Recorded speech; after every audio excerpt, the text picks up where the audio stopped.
So I'm going to make some homemade pomegranate molasses to use in some Middle Eastern, aka Syrian, baba Ghanouj recipes and whatnot. And so I'm going to do a small batch, puree the seeds and then strain them. I'm going to cook it and condense it down. So now I'm going to let the eggplant sweat a bit. That's what the cookbook said. It said rub some down with salt. But my salt is so coarse it just kind of falls off. So I guess I'll just salt it later. But here we are. Here you can see it's condensed down.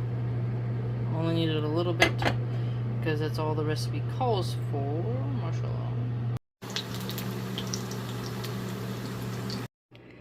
I fried them up. I will also pick these up and then squeeze out the excess oil before putting it in the blender.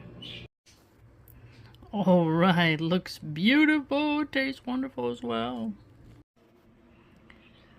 All blended up nice and neat. I'm gonna let this sit in the fridge and marinate, and then before serving, drizzle some olive oil on there as it says in the book.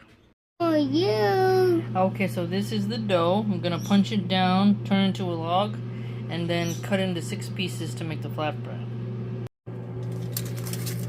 Alright, the dough has rested, formed into balls. We're gonna roll it out.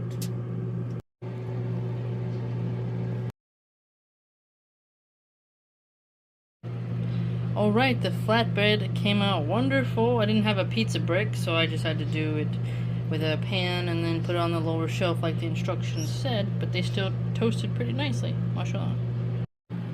And then I'll be serving it alongside some barbecue meatballs, mashallah.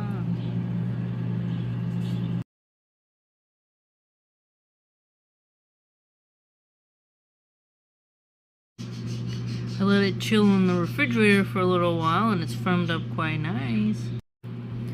As you can see, I took a nice sample of the baba Ghanouj, turned out well. Flatbread is wonderful, meatballs are perfect, mashallah tabarakallah.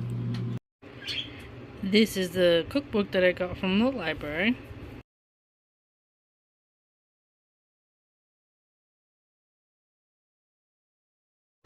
Okay, and then this one as well is the cookbook that I got from the library. The Arabic flatbread. Okay, measurement there from there. And then this was the baba Ghanouj with the pomegranate molasses that I did. It has the name here, and then it has how we did it. It's great, and I made the pomegranate molasses from scratch. Mashallah.